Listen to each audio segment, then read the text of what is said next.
What's up, everybody? Welcome to the WWE Hell in a Cell post show on the Joe Cronin Show at Joe Cronin Show. Guys, we're just watching the last of the show right now. Daniel Bryan was just suplexed by Randy Orton, but Shawn Michaels is busy outside of the ring talking to Triple H.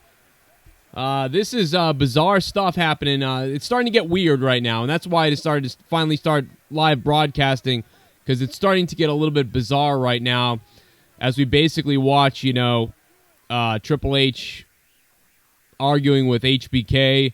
Guys, welcome to the early part of this broadcast tonight for the post show. I'll get into all the stuff that's going to be happening on the show live in a minute, but I'm just continuing to watch the wrap up here, the end of Hell in the Cell. Still 10 minutes till 11, so most likely we have some stuff to go here. Not sure exactly what's happening at this moment. Oh, Daniel Bryan trying to put the yes lock on, but it's not happening. Everything seems to be back to normal for now, but Triple H is now outside the ring, which, it's starting to get goofy, basically. We're waiting for this to get bizarre, and that's what I'm waiting for right now. Randy Orton with the spike DDT inside the ring. Shawn Michaels did a great job tonight, per usual. John Cena, new world champion. We're going to get to all that stuff. We're going to get wild. We're going to get naked. We're going to get insane. We're going to get aroused. But we're still watching the end of this match right now. We're also going to get to the poll question that I had earlier. Man, Triple H is just taking off his shirt outside the ring as he's like taking off his clothes, trying to climb in the ring right now. Is Triple H? What is he doing? This is weird. There we go. Randy Orton was just shoved into Shawn Michaels. Now Shawn Michaels is down. And I don't know if Triple H has successfully climbed the ring. Oh, no, now Triple H is checking with the referee. Now, this is going to open the door. They're going to open the cell door, aren't they? Here we go. This is getting ridiculous. There was a huge asshole chant for Triple H, by the way, a minute ago when he was down here. And this is getting screwy as we predicted, as we talked about, as I predicted. Oh, Daniel Bryan just hit Randy Orton with the Psycho knee kick to the head. But HBK's down. So that's what's happening right now. Huge Psycho knee kick to the head. And Daniel Bryan trying to get Shawn Michaels up, and now Triple H is in the ring. And now he just threw Daniel Bryan off, and now Triple H is going to check on Shawn Michaels. This is getting weird, guys. Guys, follow me on Twitter, at Joe Cronin Show on Twitter. Call the show tonight, 339-226-6610. Oh, man. Oh, Daniel Bryan! Psycho knee kick to the head of Triple H. So now Triple H, you can hear the yes chants. Oh, Shawn Michaels just super kicked Daniel Bryan. But I think it's because he Psycho knee kicked Triple H to the head.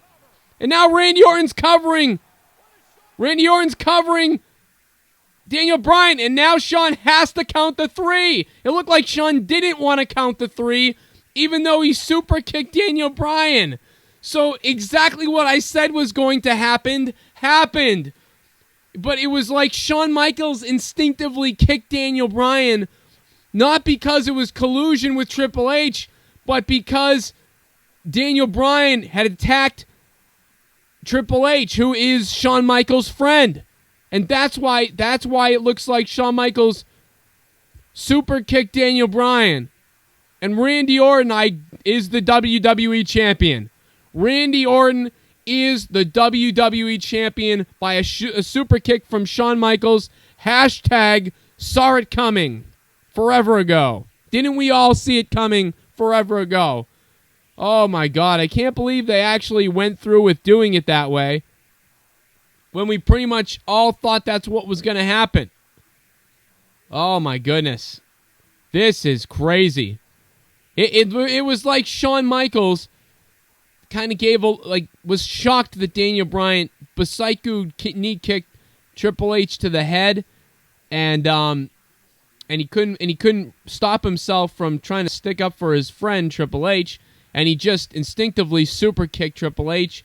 And then after that, when Randy Orton pinned him, HBK kind of stood over and didn't know what to do because he really. And now Triple H is raising Randy Orton's hand in the middle of the ring.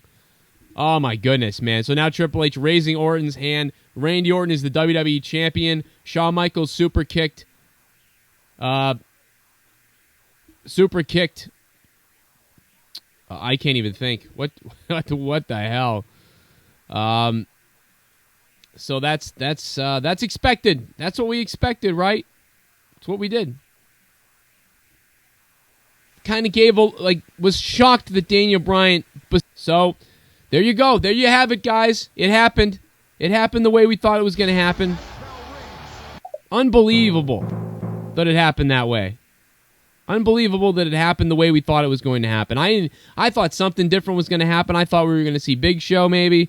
I thought it was too obvious that that Shawn Michaels would probably super kick Daniel Bryan, but instead it does end up happening. Guys, what's up?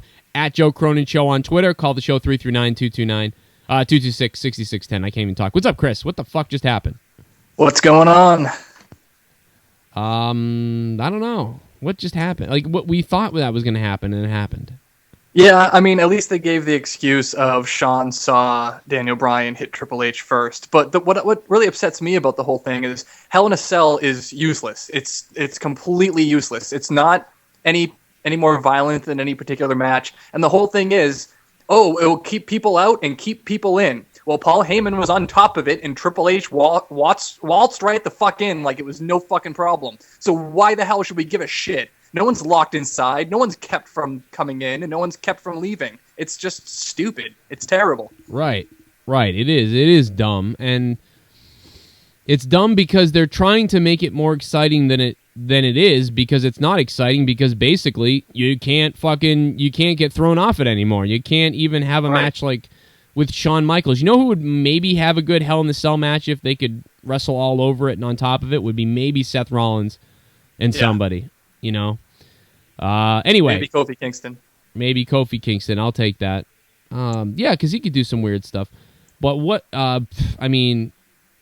Anyway, so Randy Orton wins the WWE Championship, but right now his St. Louis Cardinals are winning. So take that.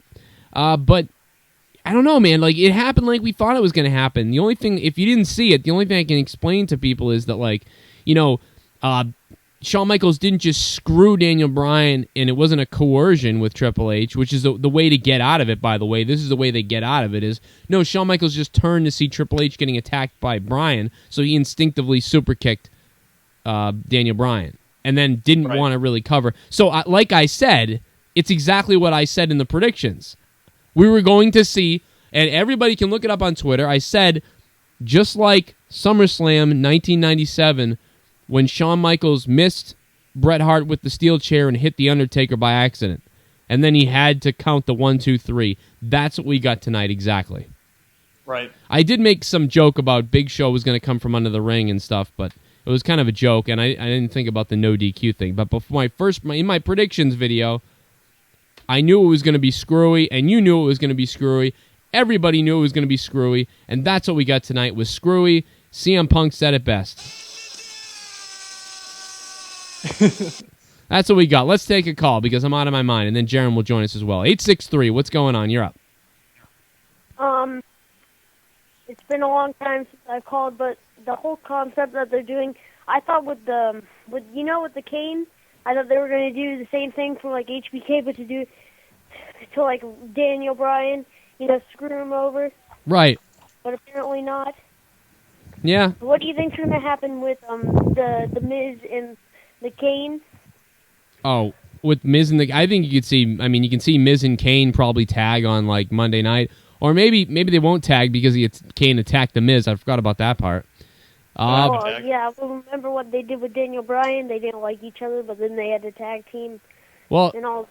Yeah, I mean, I could see Kane or like Miz being like, "Listen, Kane, what the hell? We need to work together or whatever." Anyway. Yeah. Let's. Did you see the part where Paul Heyman? He was like, "Oh God." It looked like he was about to get molested. Yeah, he did. He was molested in a way. I think he has a legitimate fear of heights. Like, that's actually real. So I think that was probably like absolute hell for him the whole night. Right, when he had him up towards the corner of the cage, like he had this look on his face, like if he just trips right now, I could go off this thing. Like it looked like CM Punk walked towards the edge just to freak out Heyman as an inside thing between them two. It did. I mean? It did. It would have been funny if he tickled his bum too while he did it. Anyway, so what do you think of John Cena? Right. Oh, John Cena being the world champion? Yeah. I thought Damien said I was going to cash in. No, that would have been weird, but no, I didn't think that was going to happen. Thanks for the call, buddy. I guess he hung up. But we have another caller anyway. World champion, what's up? I see your pick there. I am the other caller. And then Jaren's on too. No, we got another guy and Jaren's on now. Hello. The fucking body. Yeah, I was going to ask the other guy what he thought, what he would give the pay-per-view, but he hung up. What would you give the pay-per-view tonight? Shaber.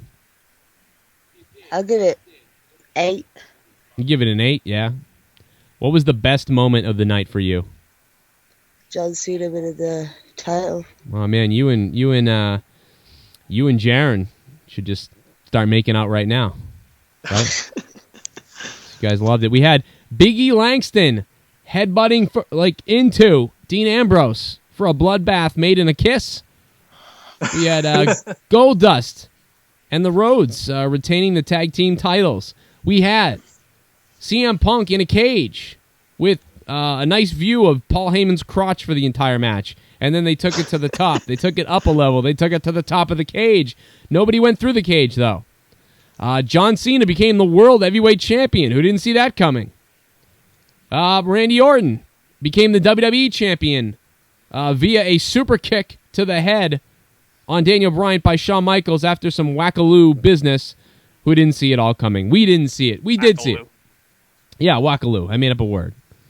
Do you think that would be a John Cena, Daniel Bryan versus Randy Orton at Survivor Series? Maybe. I'm not sure what they're going to do with that yet. The one Survivor Series match that I feel like is definitely going to happen, I forget what I said about it earlier. I said it in a tweet. Now I don't remember what the hell I picked for it. But here's my question to everybody else about the pay. By the way, tonight, I just want to let everybody know I do have this bottle of Smirnoff vodka right here. So every 10 viewers we get tonight, not live viewers at a time, but every 10 viewers we get, I'm going to drink a shot of this Smirnoff vodka. Kids, don't drink until you're 21. Drink responsibly, unless you're me, and then who gives a crap? But we're live. We're live right now, and we're doing it. Follow me on Twitter at Joe Cronin Show. You can call the show tonight. 339-226-6610. We're taking all the calls tonight. You will not be denied. You will not be ignored. It may take you a little while to get through, but don't worry about it. Don't worry about it. Can I ask why Bray Wyatt is the poster boy for Survivor Series? Probably. Oh, that's the match, because that's the match that's going to be the Survivor Series match. It's going to be the Wyatts and what happened tonight again with the Wyatts? Kane and the Miz and somebody else versus. Yeah, the Miz called out Bray Wyatt. Bray Wyatt just started singing a bunch of stuff, and then Luke, Rowan, and Eric Harper beat the shit out of the Miz. Then came to save him, beat up the two guys. Then chokeslam Miz, and that was it. In my opinion, I think it's going to be Kane's going to join the Wyatt family. Oh, Kane's going to join the Wyatt family. That's an interesting thing, but I don't think that's going to happen. I can see that happening. I mean, I could see it, but I don't think they're going to do. I don't think so. I don't think they're going to do that. And what happened to the Undertaker and Kane? You know what I mean? Is that something that has been nixed, or is that something that never was in the works? Or there's been rumors that Undertaker and Kane will be together on Raw someday. Right, and it gives the spot there for him with the Miz, Kane. You know what I mean? Tagging up against them. There's a spot for a third person there. And the Wyatts are 3. And so there you go. I don't know. It could be. But anyway, here goes the first shot, guys. 48 viewers. So every 10 viewers, I'm taking a shot. Here we go. We need some kind of what do we get? Some kind of thing for every time I take a shot? What should I do? How about time to die? That's good, right? Time to die. Every time I take a shot.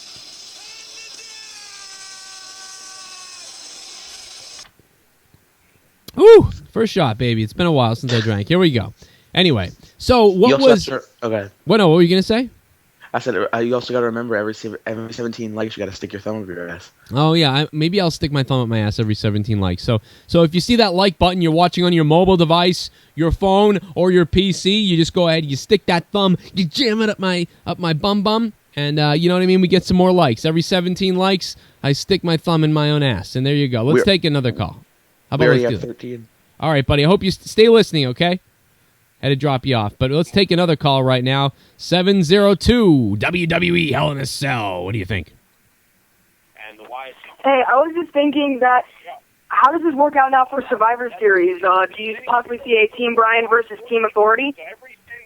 Yeah, that'd be awesome. A Team Bryan versus Team Authority. I would like to see that. That's cool. I'm into that. What do you guys think it's going to be a one-on-one rematch, or you think it's going to be a Survivor Series traditional style? I think that's what they should do to stay away from the title match, because the more they can stay away from having to do a title match, the better. But at the same time, you really do want the title defended at a pay-per-view like Survivor Series, yeah, right? I want to see it defended. I mean, it's one of their big four. I mean, I put that in quotes because I don't really consider Survivor Series part of the big four, but they do. So, I mean, without a WWE title match, I don't know. But I agree with you as well that it's kind of tough to put Orton into any position right now because they're obviously trying to wait for something.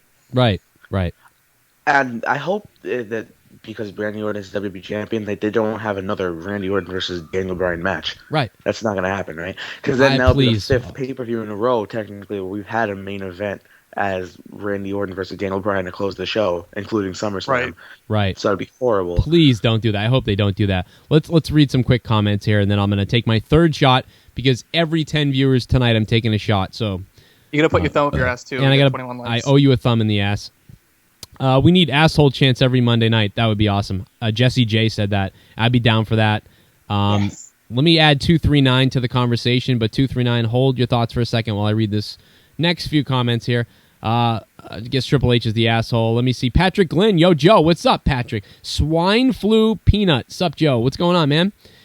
Joshua Bomber. I heard Vince was coming back to Raw tonight or tomorrow. Yeah, tomorrow night on Raw. I believe Vince will be back. USA really wants Vince there. WWE also wants Vince there. Vince wants Vince there.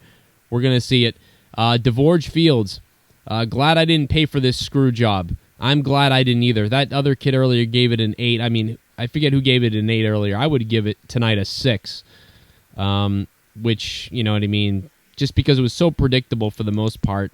There were parts of it that shined. The undercard stuff did well. I thought it was a pretty solid pay-per-view. The Superkicks was insane. It was cool. He missed the chairs the way I wanted. I wanted to see him smash. I was talking about the one tag team match. Oh yeah, that match was great. That superplex to the outside of the ring just had my jaw on the floor. Right. All right. What do we got? 239. What's up? Hi, Joe Cronin. My life is over. Your life is over? Yeah. Why? Daniel Bryan got screwed up the bum. Yeah, he did. He got molested basically by Shawn Michaels kind of too. So, you know that happens, man. What do you think about the sports coma? It doesn't matter what you think about the sports coma. That's right. I hung up on him. Anyway. Oh God! All right, guys. So stick around. I got a dump. Are we gonna tell the viewers how the sports coma called me a virgin? Oh yeah, that's right. I didn't. So yeah, apparently some people from our show attacked one of my friends, one of my competitor friends who does a show, and it wasn't nice. I don't condone it. That wasn't very nice. We work hard to do these shows. I don't condone it. It wasn't nice. Anyway, let's move on. So what else? What else we got? What do you think? Anything else stand out? I mean, what was the high point of the night? I mean, had to have been the tag team match to start this thing off, right? I mean, I'm right with that, right? Definitely. Yeah. Okay. Biggie Langston, you know, I really liked that they basically created a match while he's on the panel at the pre-show, and he gets into it a little bit with Dean Ambrose. It was good. I liked that they did that, and then the thing ends up in a match. That was awesome.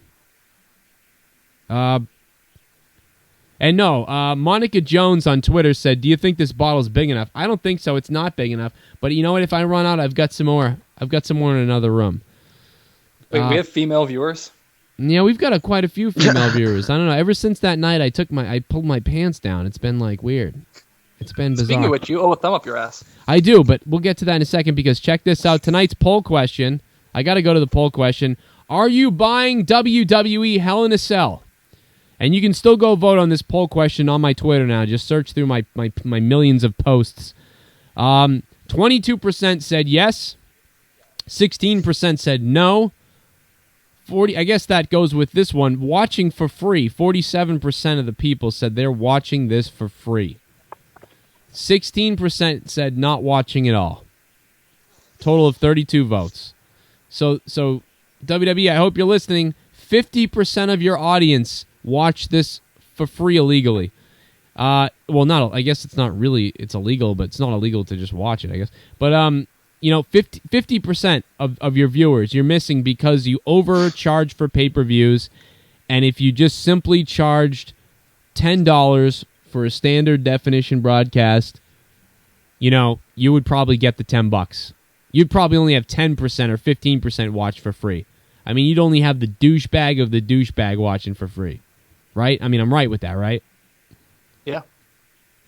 Right. What do you guys think? I mean, was this a good? I mean, what do you think? What do you think this pay-per-view was worth tonight? I would say like $10. $15 or something. Yeah, I have to like agree $5 or with $6. you. I paid for this pay-per-view. I regret it. Right. Yeah. I feel. You know what I feel bad for is anybody who's younger who's watching wrestling right now, because you're way more into it when you're younger. I mean, you push to get the pay-per-views bought by your parents or these other things and whatever, or you work and you do chores and you get it, whatever you want to say. And like I did when I was a kid. And Yep. The tag team match. The only other good thing that came out of the night is hopefully the CM Punk Paul Heyman thing is over.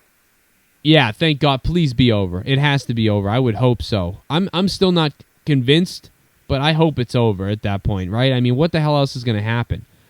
I'm mad about what they did with that whole thing. It was kind of funny that Paul Heyman went up to the top of the cage, but then no one really used the cage to their advantage in that match, especially after the match when CM Punk went up and beat the shit out of Paul Heyman.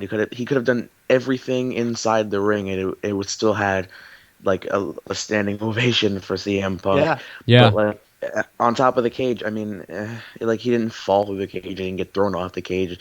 Nothing had to do with the cage. It was just him with a kendo stick.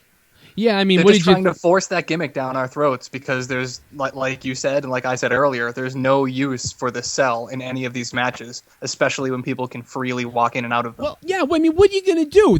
No one's going to get thrown off a cell. I mean, I don't even know why we're debating it or talking about it or bitching about it. They've made it even taller since Mick Foley jumped off of it, too. I mean, so you wouldn't survive. The second cage, when Mick Foley went through the cage against Triple H in that career-ending match, the cage was even shorter.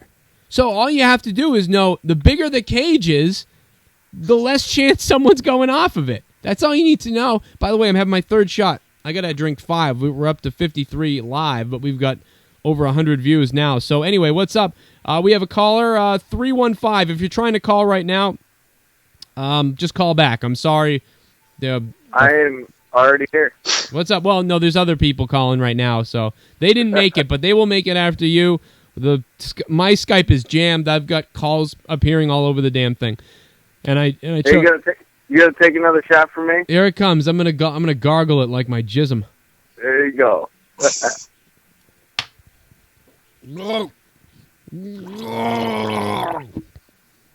Okay. Anyway, what do you got? What's up?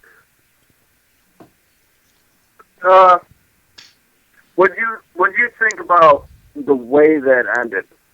About the way it ended? I predicted that it would end that way. Shawn Michaels defending Triple H, but hating himself after the fact. All right. Well, if you want to break down the sense of it, like would that really happen? I mean, let's put it this way. And everybody who's calling, I will get to you. Just call back in a few. Listen, this would be like, so if me and Tosevich were like, me and Tosevich are going down the street, and another friend of mine shows up, and he's like, listen, Tosevich, F you. Chris, I want to fight you. And I was like, you guys are going to fight? This is crazy. All right, well, go have a fight. And then if, if he ends up kicking Tosevich, you know what I mean? Am I gonna go punt him in the head now because I saw him? You know what I mean? Like you wouldn't do that. You'd be like, no, if I do this, he's gonna be knocked out. It's gonna be disqualified. You know, Shawn Michaels would go over and be like, "What are you doing, Daniel? What are you doing?" He wouldn't just instinctively super kick him. Plus, Triple H was already knocked out. It's not like he was preventing Daniel Bryan from inflicting more damage. You know? Right. Yeah. I don't get it. I mean, the sense of it, if you're talking about the sense of it and how if it makes any sense as far as, you know, a fictional wrestling story goes. It makes sense. It makes sense, but it makes for a good Monday because Shawn Michaels wanted Daniel Bryan to win, and Shawn Michaels defended Triple H's honor. So where does Triple H stand in this whole situation? Right. Is he going to flip over now? Right. And I don't... I think it would have made more sense if Daniel Bryan had Triple H in the yes lock and then HBK broke it up with a sledgehammer or something, because then he would have been actually saving Triple H, and it would have been something enough to knock out Bryan for Randy Orton to win.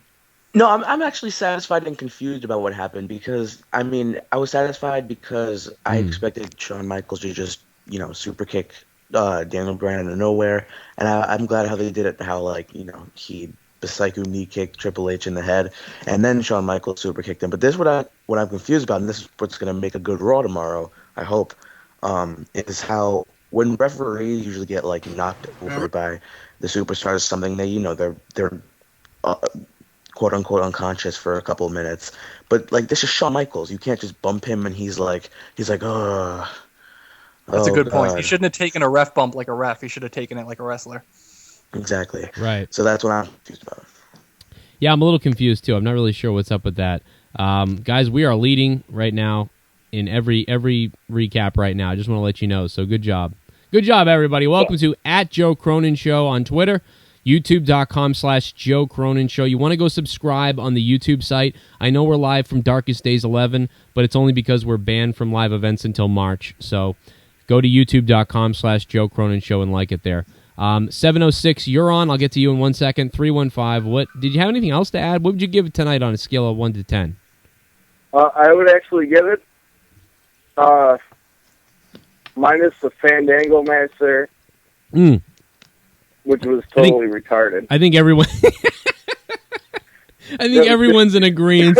Like, why did that have to happen? Like, if it was uncalled for. It was stupid. You know, people just were like, "This sucks." Like, you could hear the crowd. Like, oh. So what would you? I guess what would you give it? Minus that match, I'd actually give it around a 9. Really? That's pretty good. It was a good show. I actually almost wish I paid for it.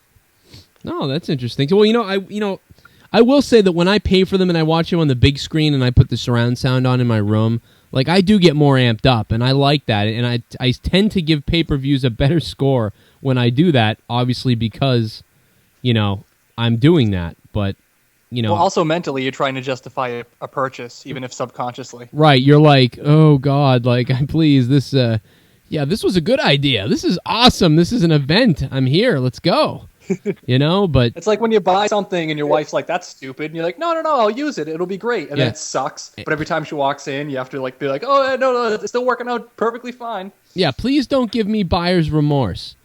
So anyway, I would give it, like I said, I still am giving it a 6 just because I'm looking for something to compete with Attitude Era, I guess, and I'm an asshole. But it was a good pay-per-view. It definitely...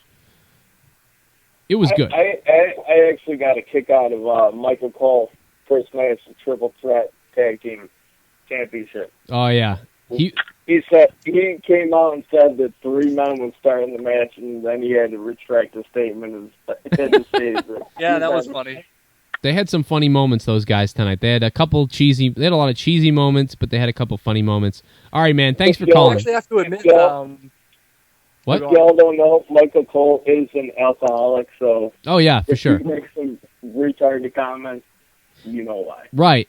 I swear to God he is drinking, but he's funny. Thanks for the call, buddy. Jerry Lawler actually got me tonight. I never laugh at Lawler's jokes, but Michael Cole was talking about Fandango, and he said, me and my wife actually won a salsa competition. And Lawler was like, oh, yeah, did you eat? I did not hear that. I wish I did hear that.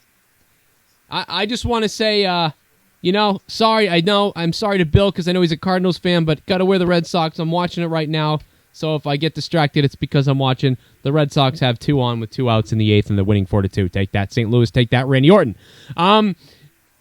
Jaron, what do you got, man? You got something else you want to add? Well, before I get to Jaron, wait a minute. 7:06, you're on. Let's get to what do you got? Hey, Joe. Hey, what's up?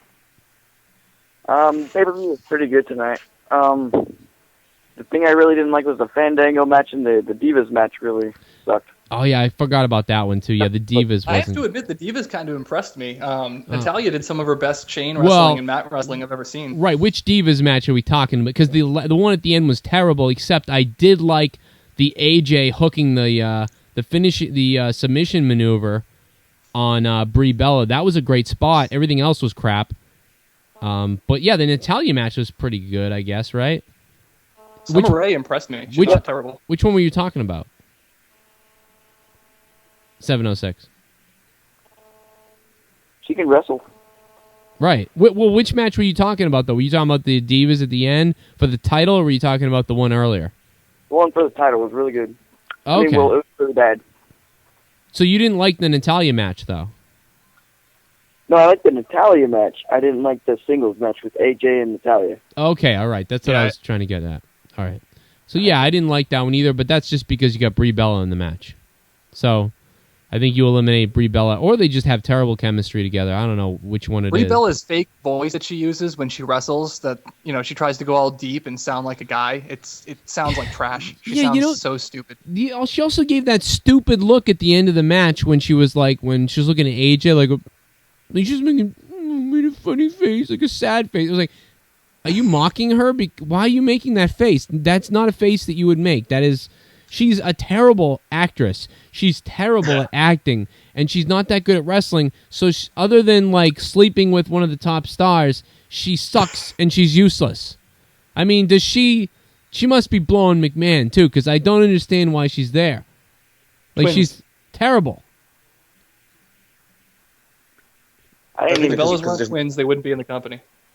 I think because there's no other diva which can fit the Divas Championship picture at the moment. Like, Caitlyn has not been in a freaking match on Raw or SmackDown in about a month and a half. Right. Then the whole Total Divas thing is a bunch of bull crap, and it's basically just Brie Bella, Nikki Bella, and that's it. I would like to see one of the Bellas turn on the other Bellas. That would make for good television for a little while. Yeah, maybe until they get in the ring. Yeah, until they get in the ring. So it's pointless anyway. Guys, if you want to follow me after every Monday Night Raw, we go live from this channel from youtube.com/darkestdays11. But my real YouTube site is youtube.com/Joe Cronin Show. So you want to go there and subscribe to both of my YouTubes. You got to be a part of it. After every pay-per-view, after every Monday Night Raw, and then videos throughout the week as well. And we take your calls at 339-226-6610. If you're watching via mobile device or iPad, Galaxy Note, whatever tablet, on your Xbox, on your PC, on your PlayStation, hit the like button. See that thumb? That like button thumb? Stick it up my ass! Put the damn like button up my ass! And let's do it. We got 17 likes. Every 17 likes, I'm going to jam my own thumb in my ass if you hit the like button and you put that thumb up my ass. Right? You like that? We got to do it, guys. We got to do it. We got to do it so much. We got to do it like all night long. We got to put the thumb up the ass. We got to do it. Right? We do it every single week. Am I getting too excited? Is this weird to get excited about putting a thumb up my own ass? I mean, that is weird, right? Whatever floats your boat, Joe. It's not something I wouldn't expect of you, if that's what you're asking. Okay, good. Then we're there. Oh, man. This is weird. Anyway, so the pay-per-view is all right. Thank God I didn't buy it, though. See, this is another one. I would have been angry if I had bought this tonight. Like, I would have been really upset. I would have been like, I would have been more mad. Like, I think the pay-per-view is better, because I didn't order it. You know what I'm saying? Like, here we go. Get it. Get that ass.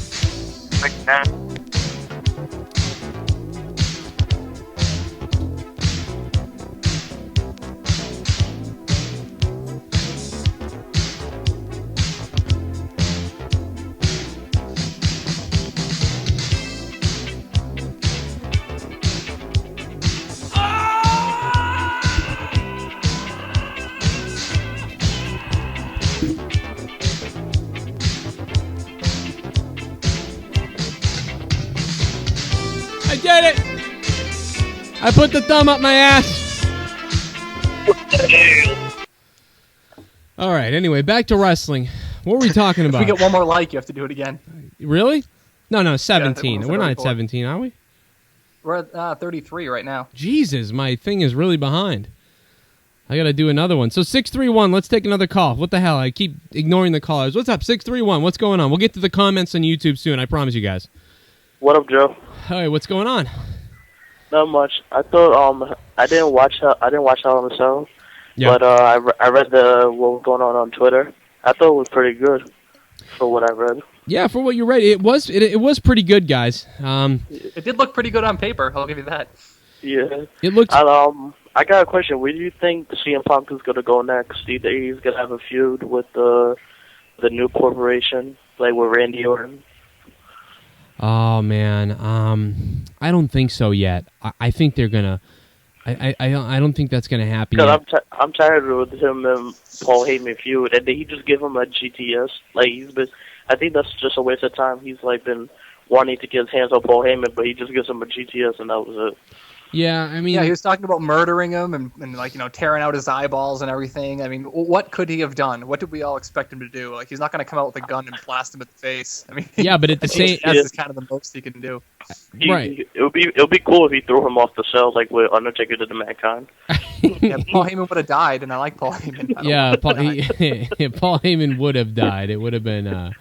It would have been horrible. I mean, he'd be dead. I mean, that's why that didn't happen, by the way. That's why that didn't happen. You can't throw Paul Heyman off the cage. You just can't do it. Mick Foley's like a trained... I'm imagining Vince saying that to him backstage before. Listen, you can't throw him off the cage. It's just not going to happen. You can't throw Paul Heyman off the cage. You could have had him passed out on top of the cage, after he chokes him out with the kendo stick, maybe or something.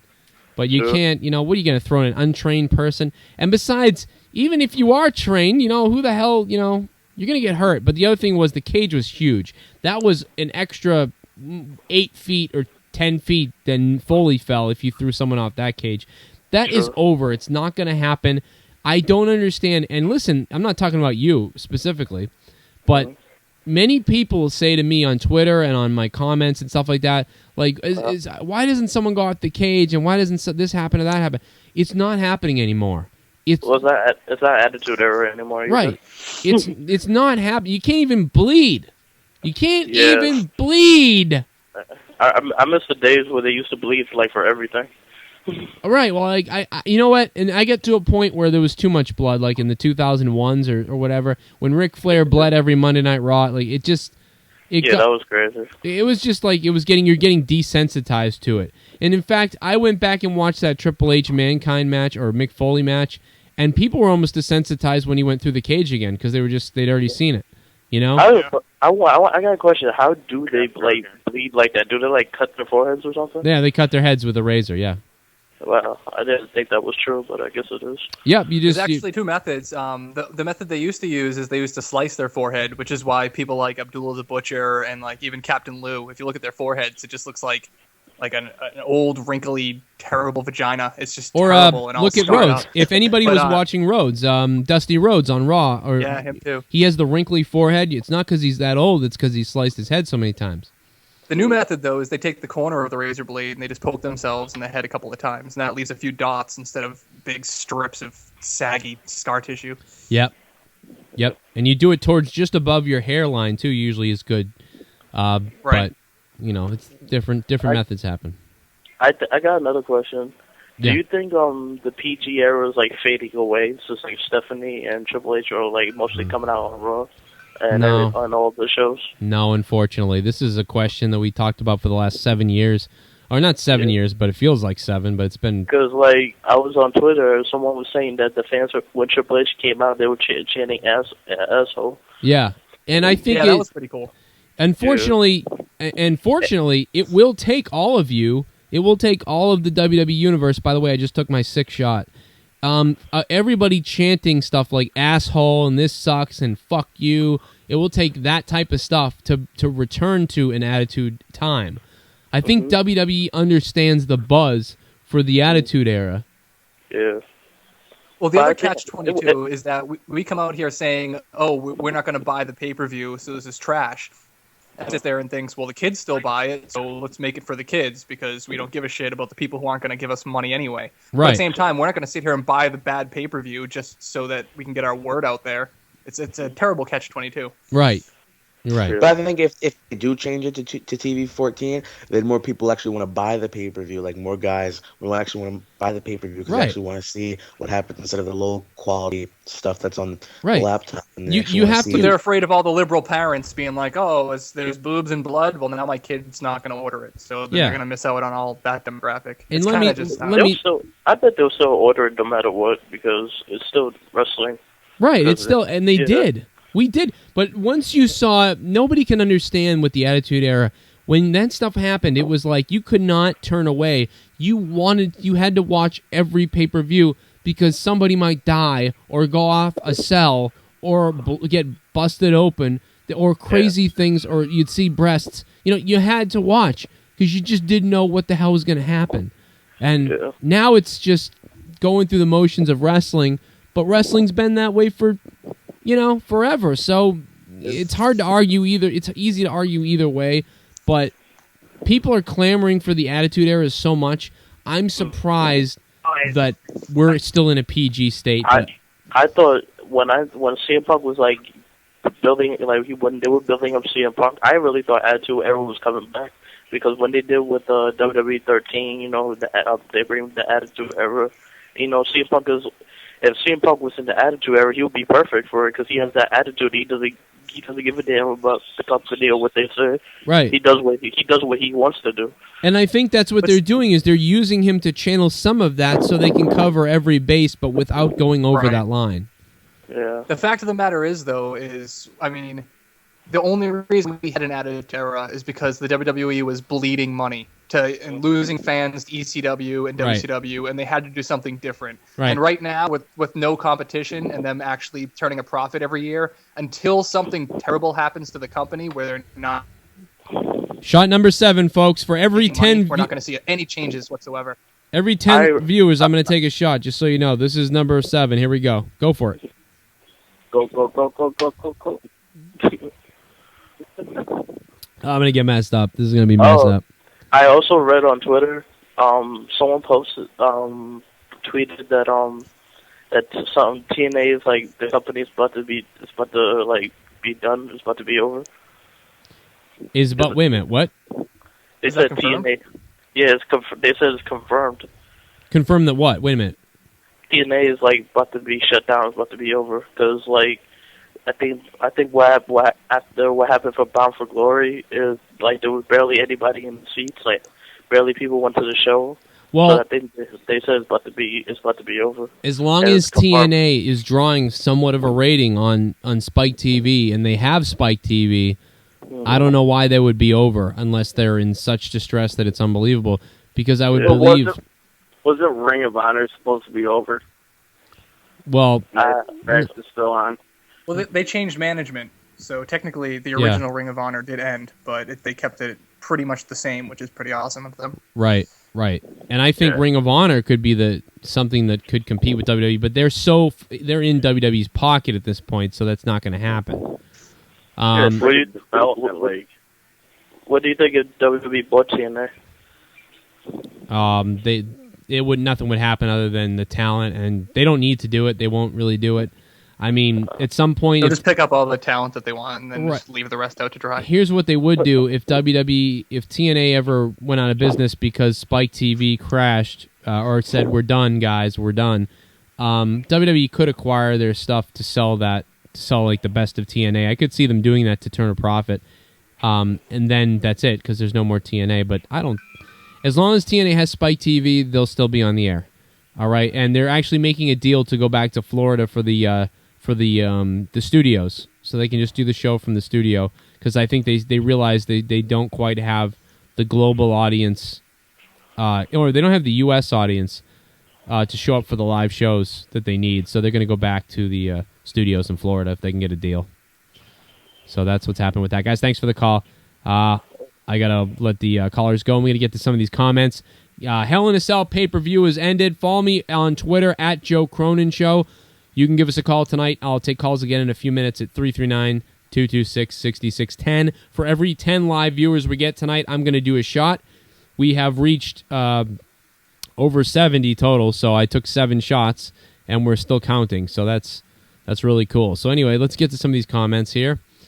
Let's go to Lakewood Matt. Here's an idea. Tomorrow night, Daniel Bryan goes berserk. He says to hell with the title and just goes about destroying everything. The Shield, Orton, anyone he can get his hands onto. Well, that'd be cool. That'd be one way to do it. That'd be how Stone Cold would do it. I'll take that. Yeah. So was Big E versus Ambrose? Was it a good match? Yeah, man. We got what we expected. It was a great match. Yeah.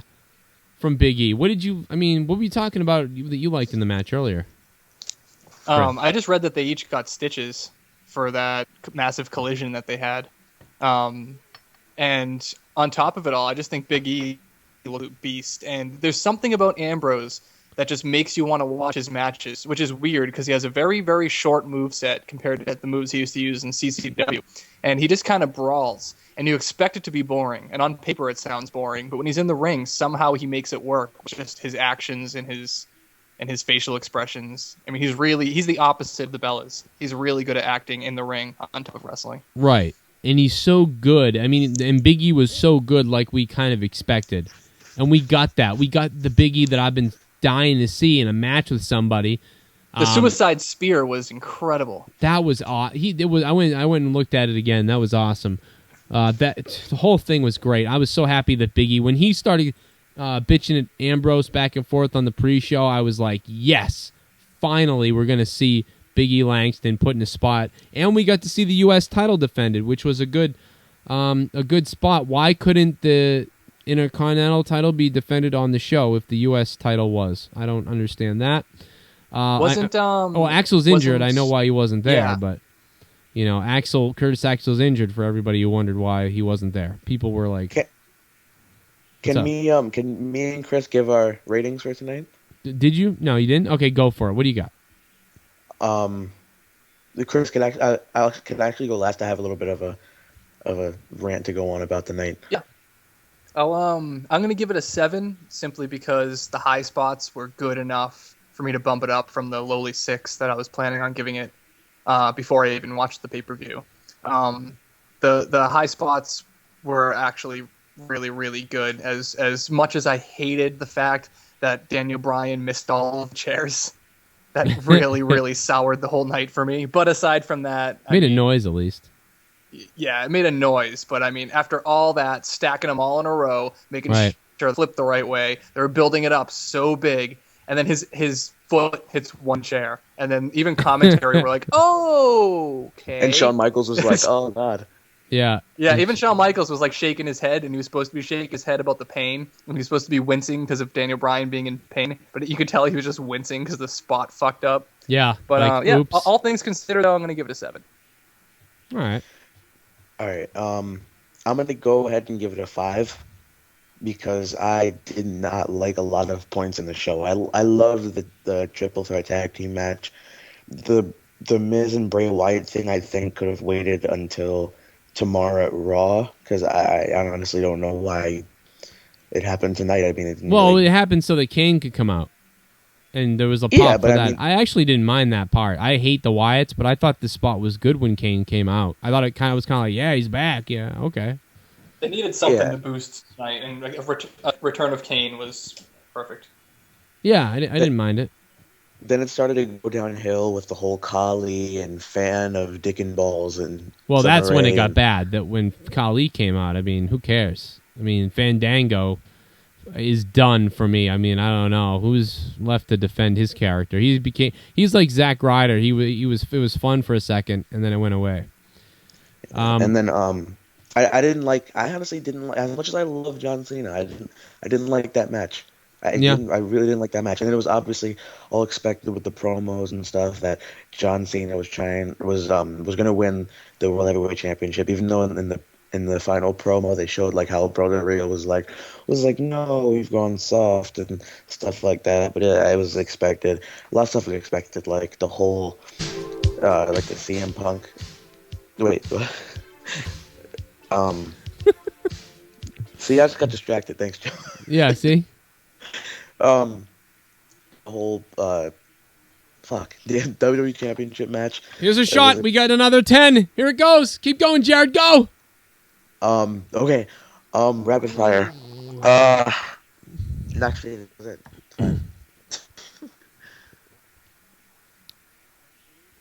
You okay? Me? Yeah. All right. Anyway, what happened? So, what are you giving it? What are you giving it in the fucking? What's the rating? 5. 5. Okay, 5. So you're below me. Okay, you give it a 5. I give it a 6. Tosevich gives it a 7. What do you guys give it? Right now, we're going to do a rapid-fire phone calls. If you're listening, I will take your phone call.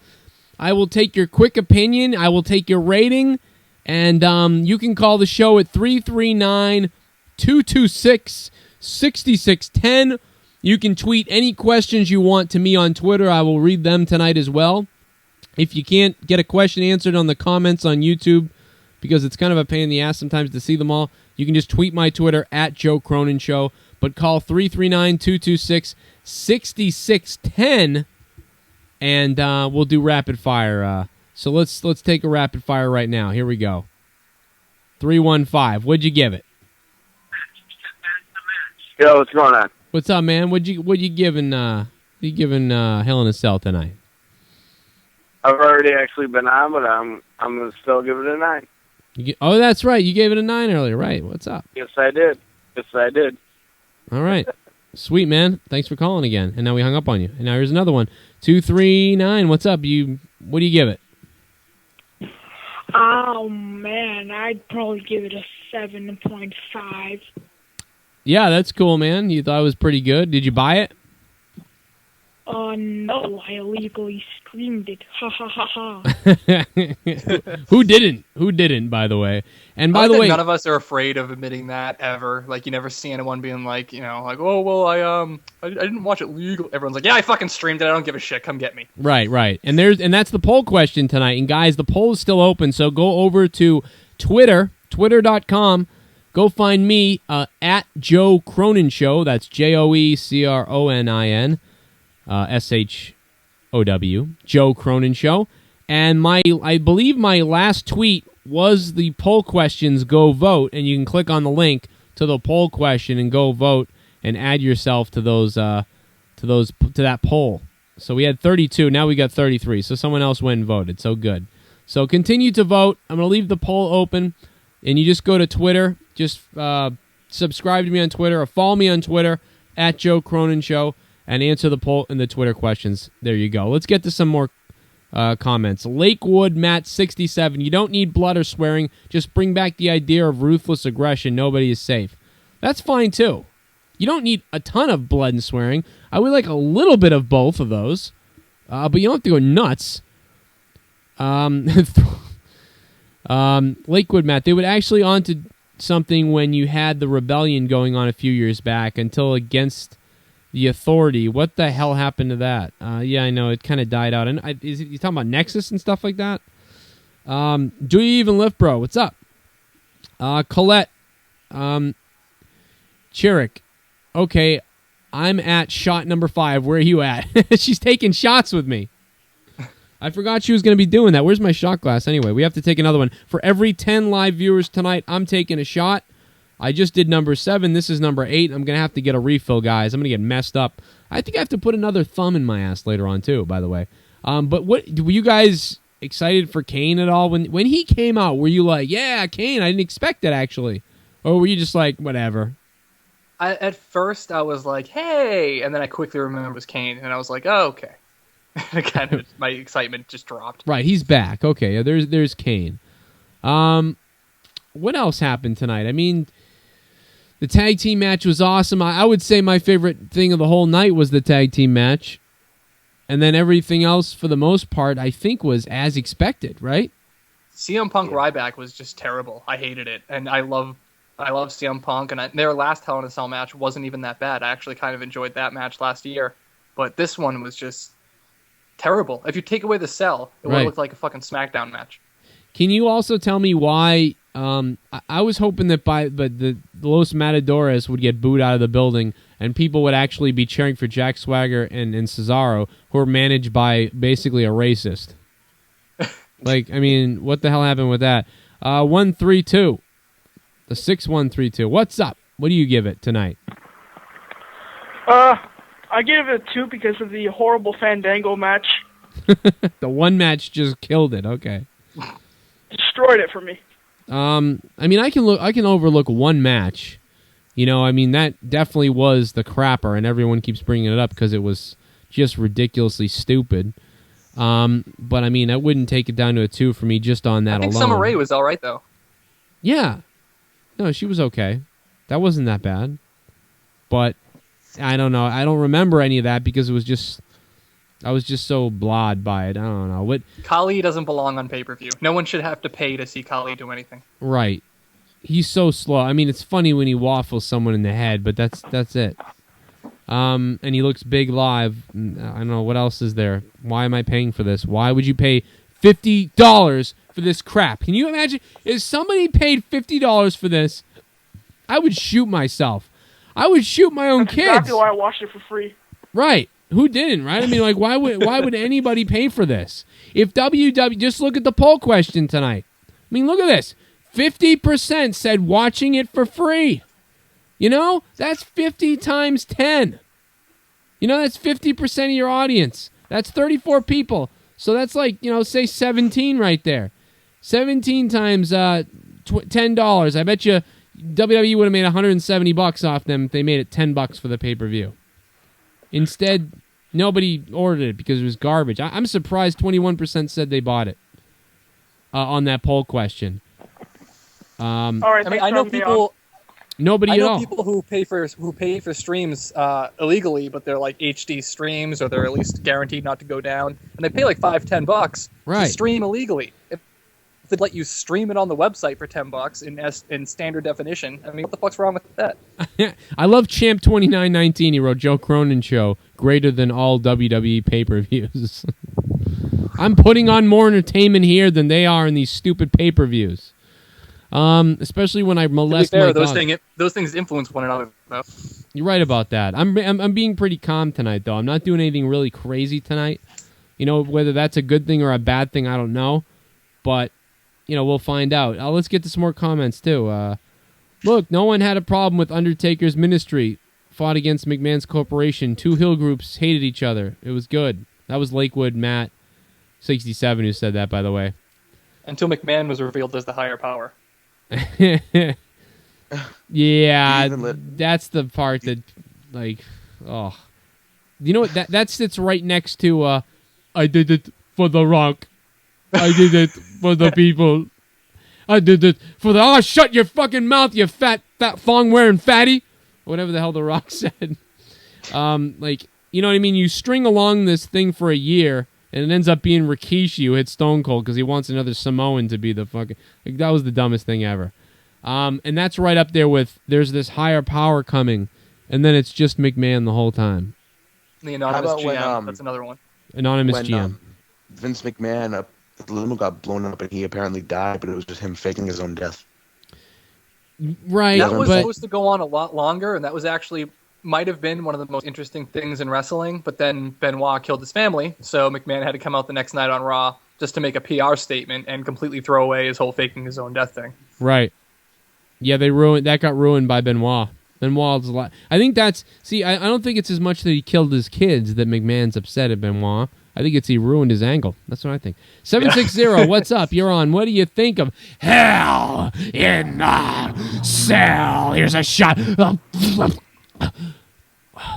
I think I just may have electrocuted myself. What's up? Oh, hello? Hey, what's up? You're on. What do you think of Hell in the Cell? Well, wait. Sorry.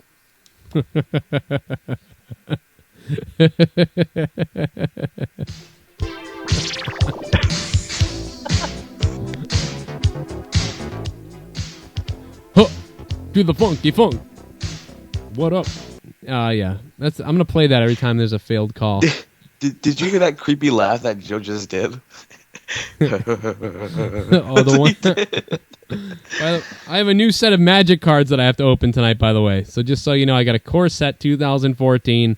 Maybe I'll do an unboxing later. Can I be that nerdy to do an unboxing? By the way, what's the point in a Mythic Rare if you put the Mythic Rare on the top of the pack? Like, how many of these are there if they're in the top of the core? I don't know. Whatever. I'm into Magic. You know we passed 34 likes, Joe. I got to put another thumb up my ass? Yep. Guys, it's time for a thumb in the ass. Click that like button. Put that thumb there on whether you're on your mobile device, on your laptop, on your PC, tablet, Xbox, PS3, whatever you're on. Stick that like button thumb right up my ass and give me a like. Every 17 likes, I put the thumb up my ass. So let's do that. Let's put the thumb up my ass.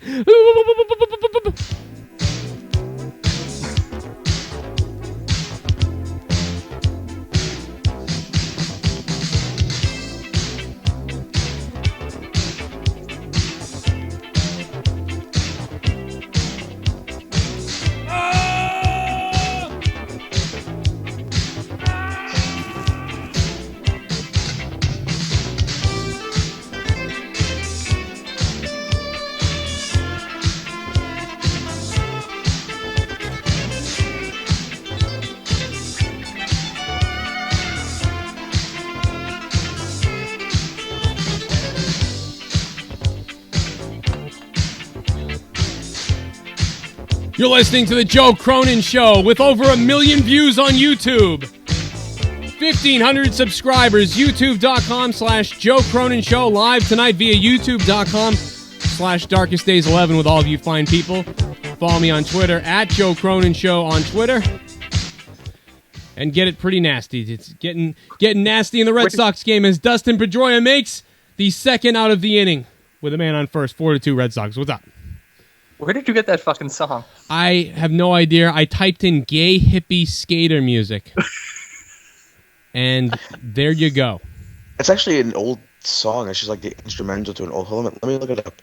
Let me look at the actual version of the song. How the hell? Well, if you find that out, I'll give you some kind of an award. I found it. Oh, man. It sounds just like it. I don't know if it's exactly what it is. I'm having a blast as long as the Red Sox win. All right, so let's take a look at Twitter, see some of these guys. This is the last time I go shot for shot with someone I don't know. You're killing me. That's what Colette said. Joe, I found it. You want to hear it? You got it? Yeah. Okay.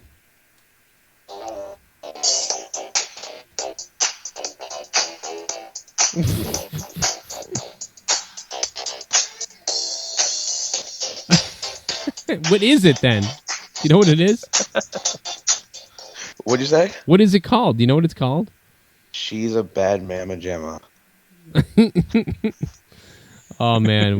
Gonna get sued. The game is over, baby. Red Sox win. Wore my lucky jersey tonight. And Wong got picked off at first base to end the game. God damn that Wong. Now that's a way to end the game. No friggin' obstruction shit. Instead, you get picked off. Get picked off at first, you ass bags. The umpires, any reason they had to call something for the Sox at the end would have been what they did. 2-2, I like it. I like it. I love it. Oh, anyway, sorry St. Louis fans. The St. Louis Cardinals fans have been really good.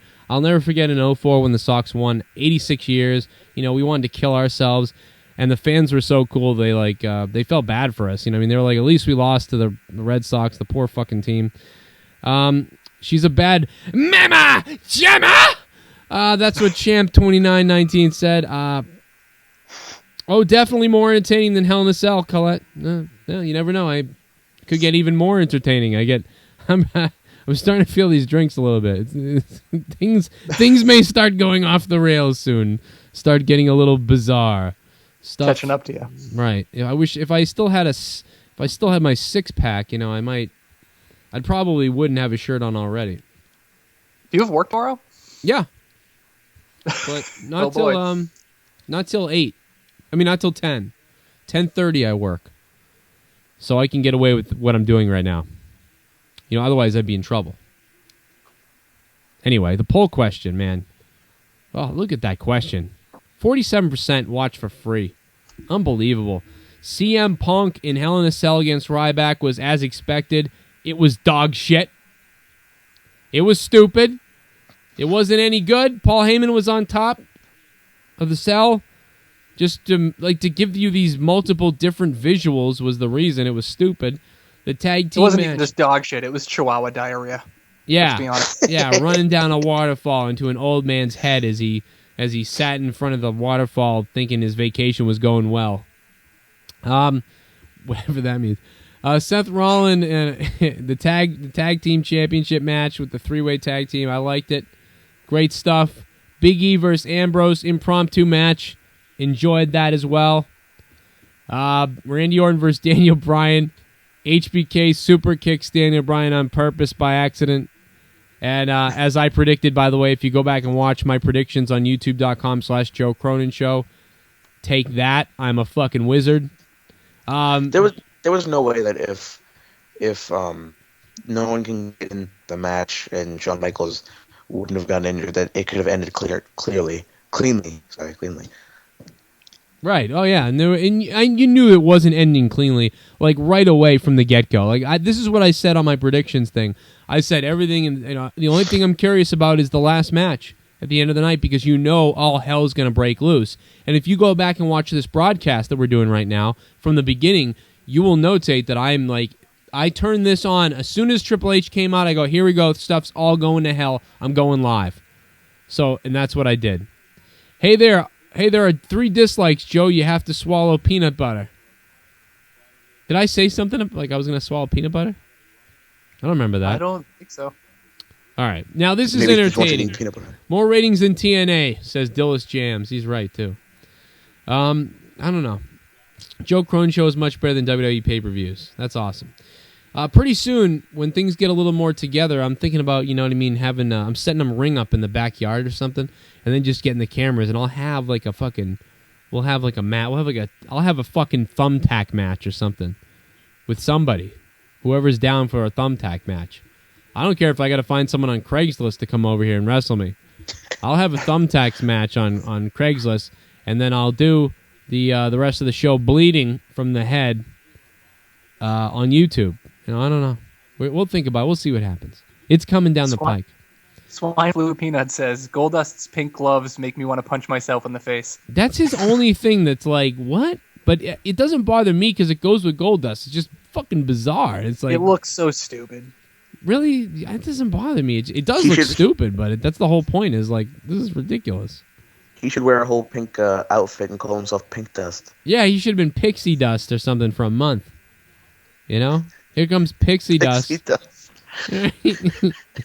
Pixie Dust sounds like a pedophile's name. Yeah. Hey, come over here, everybody. My name's Pixie Dust.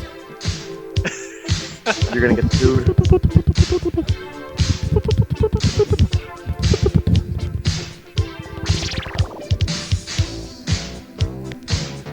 Pixie Dust. All right. Anyway, so what's gonna happen on Raw tomorrow night? I mean, Big Show, is he gonna show up? Is Bryan gonna explode? Is Shawn Michaels gonna be there to explain like what he did? I would think so. Maybe Vince Triple McMahon, H. Maybe Triple H will come out all excited, but Shawn Michaels will come out and be upset. And I don't know. I think all this did tonight was actually set up Raw. To me, none of this was like, all right, why would you pay for this when the real payoff for me is going to be seeing the results of this on Raw? Right. Right? I mean, that's all it is. But this is what we expected, from the pay-per-views. This is what we knew was going to happen. These were all going to be filler pay-per-views of crap. Don't buy them. I warned everybody a long time ago, don't buy them. Night of Champions was the worst pay-per-view, one of the worst pay-per-views in the history of wrestling. WWE Battleground was crap. Hell in a Cell. Was it Battleground or Champions that was the worst pay-per-view ever?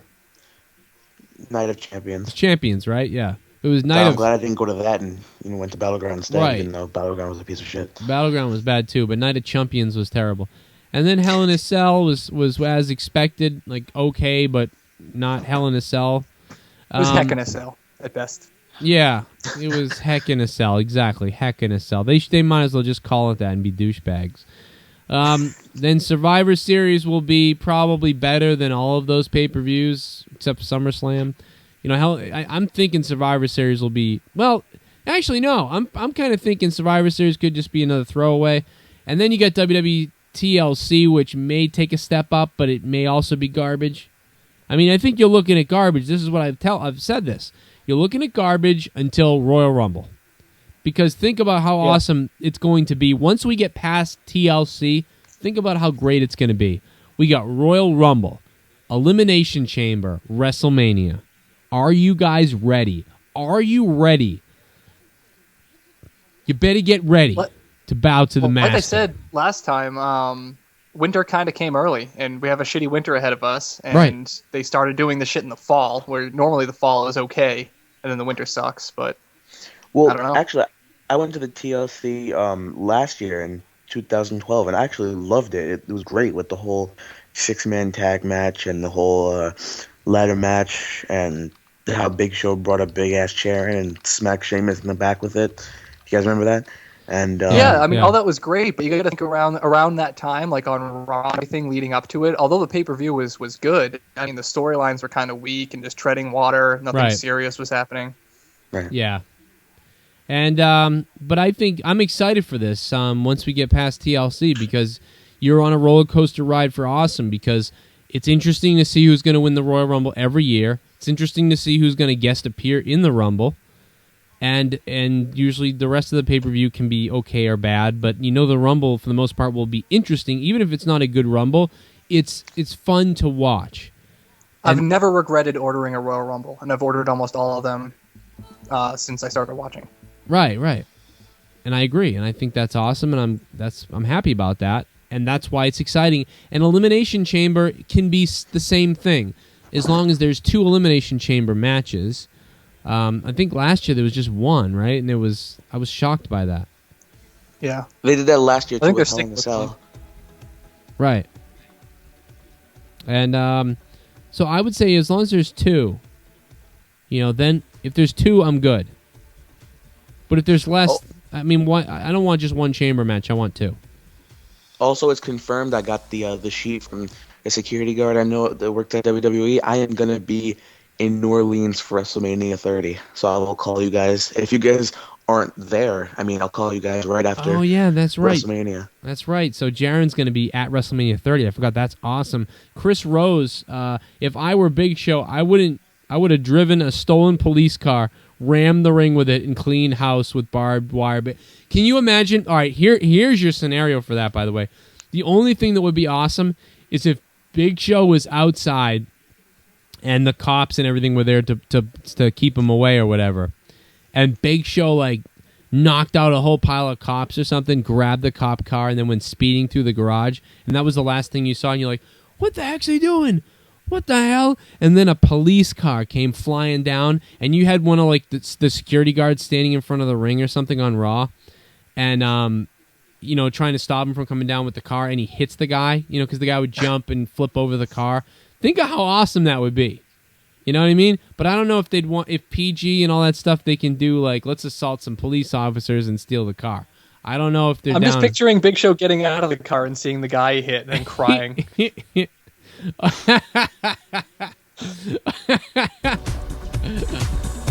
Oh, man. That's awesome. But you know what? I'm horny, and I'll stick my dick inside my ass. I'm on the edge of horny, and I'm having sex in the grass. I'm on the edge, the edge. All right, I don't know what the fuck just happened. But that would be great. Just Big Show just in the cop car. It would be awesome. No ambulances, no nothing. Dude just laid out police and took a police car to the ring. That would be something you could pretty much do during the PG era. That would be cool, although I don't know if it would work with the cops. Instead of knocking over his tears. Right. All right, so we talk about I'm sorry. We talk about. I just got to take the shot, and then we'll talk about it. This is 8 number 8. Ocho. Buenos tardes, tiene sus papeles. Tu madre es gorda, tiene sus papeles. Mato, fato, gentleman. Alberto. Oh, was Chinese. I just said the Korean guy's music, but I said it like with a Spanish voice. That was weird. Anyway, what do you got? What was that? Were you going to say something, Jaron? Yeah, I think it was last week or 2 weeks ago, Chris said how we're basically just going to see CM Punk versus Ryback in Hell in a Cell again, but this time with Paul Heyman. Yeah. No, we just saw CM Punk versus Ryback again with the same outcome, CM Punk winning, and then the only difference was how the referee didn't screw CM Ryback. Right. That was the only thing. Right. The other awesome similarity was CM Punk started doing Ryback's taunt on the top of the cage at the very end of the match, and that's exactly what Ryback did last year. Right, exactly. Yeah. Yeah, that's funny. Monica Jones, what's up? Just wanted to give you a shout out there. I know you're watching, or hopefully you're still watching after what I just did. Guys, we're killing it tonight. I just want to say we kicked some ass tonight. We tool bagged everybody. Just so you know, anybody who reviewed the pay-per-view tonight, any live shows, any talk about wrestling show, we destroyed in the numbers tonight. I just want to say, good job. Comeback. Thanks for calling in. And let's take another call right now. There's a couple of them here. Let's take the unknown caller because I like unknown people. What's up? Hey, what's up, man? It's going best for business. Hey, what's up, dude? Not much. I'm actually driving home from Hell in a Cell. Oh, you driving home? Yeah, I went to the event. Oh, right. So what the hell, man? How was it live? I mean, the crowd was good tonight. I will say that, too. Yeah, the crowd was pretty good in every match. The only match that was kind of flat was the AJ Lee match. I mean, I guess people were just kind of, not really too much into it. But pretty much the crowd was pretty hyped tonight. Yeah, Bobby Boucher says shots, by the way. What's up, Bobby? The finish to that match was great. I thought, the match, people didn't give a crap. But the finish, I got to give props to the finish with, I forget what happened. Like she went for a tilt-a-whirl or something like that, and it turned into the submission hold. I thought that was good. Yeah. It was. I mean, the match was decent. I thought. It wasn't the best or anything, but it was decent. The finish was fine. I mean, pretty much overall, it was a good night. I think B. Langston might have gotten screwed a little bit because Kurt Axel got injured, so they had to cancel out that match, and he fought Dean Ambrose, and he won by countout, obviously. But all the matches were good. I think the triple threat tag team matches for me was probably the match of the night. Yeah, we agreed too. Seeing it on TV, I mean, I think that was 100% the best match, and of course, it went first, which was I was shocked it kind of went first, actually, to be honest. But I think they felt that would pump up the energy in the crowd, and it did. So I mean, it worked. Yeah. Yeah, they ran off that fuel for pretty much the whole night. What did they do at the end of the pay-per-view, like when it went off air? What did they do? Oh, well, basically Randy Orton was just celebrating, and then that's it. Probably after it went off air, that's when they made the announcement. When you go to the event, thanks for coming out, and blah blah blah blah. They announced January 31st they're going to have a WWE live event there at American Airlines Arena, and that was it. There was nothing nothing else went on. I was kind of disappointed with that match, actually. The match was pretty decent, but I didn't really like the ending. I don't mind Orton winning, but I just wish it wasn't all that. I just wish it would have been like a clean thing, and because now probably this feud could have continued, which kind of sucks. I'm kind of over the feud. Right. Yeah. I mean, I would have liked. Is it hard to see the matches with the cell in the way? Yeah. Well, here's the thing. My fiance actually got me tickets. She actually got sweet tickets, so I got like really really good seats. Even with the cell. It wasn't that bad to see, but I mean, even at any point, like when they're on the other side, because I was like by where like the camera is on that side, they have the big screen right to your left, so you can still see stuff like if it's too far away. Right. Like on the other side. Well, that's good. Well, I've been to live events where I've seen, I think in my ever since I went to WWE live events, I've seen 3 steel cage matches, and let me tell you, it's been fucking annoying without the Titantron just to look through the freaking bars to see them. It's annoying for me, and like I've been in the freaking 7th row on the floor before to see a steel cage match, and it's still fucking terrible. Yeah.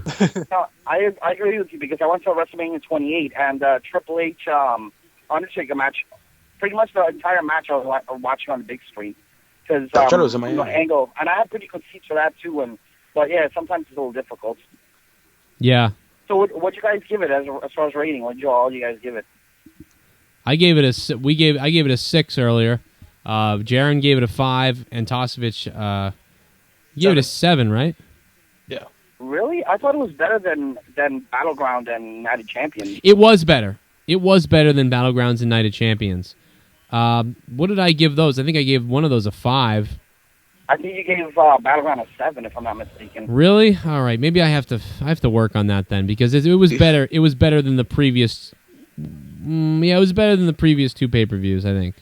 The only reason I gave Battleground a 7 the last time was because I was there. Right. You know what? Given it like a 4. And I know why I gave Battlegrounds a 7 too. It was because that Cody Rhodes, that tag team match was off the friggin' chart. I mean, it blew me away. I loved it, and that's why I gave it a 7. And tonight, the tag team match was really good, but we'd already kind of seen that. The other one was better to me, so that's why I don't know. That's why I did it. But this match, it was a great pay-per-view, solid-wise. It was a solid pay-per-view all the way through.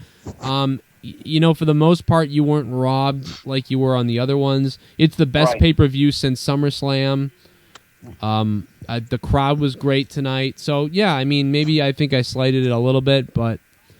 and the last thing that was kind of like a what the fuck moment to me was there was absolutely zero Big Show whatsoever. I thought that was I thought he was going to get involved somehow. Even everything that's been going on. Even on the live broadcast, they actually mentioned that Big Show was barred from the building, and that just that restraining order. And that, okay, I get it. But that screamed to me that he would be there, that he would show up somehow. I think he was just a red herring.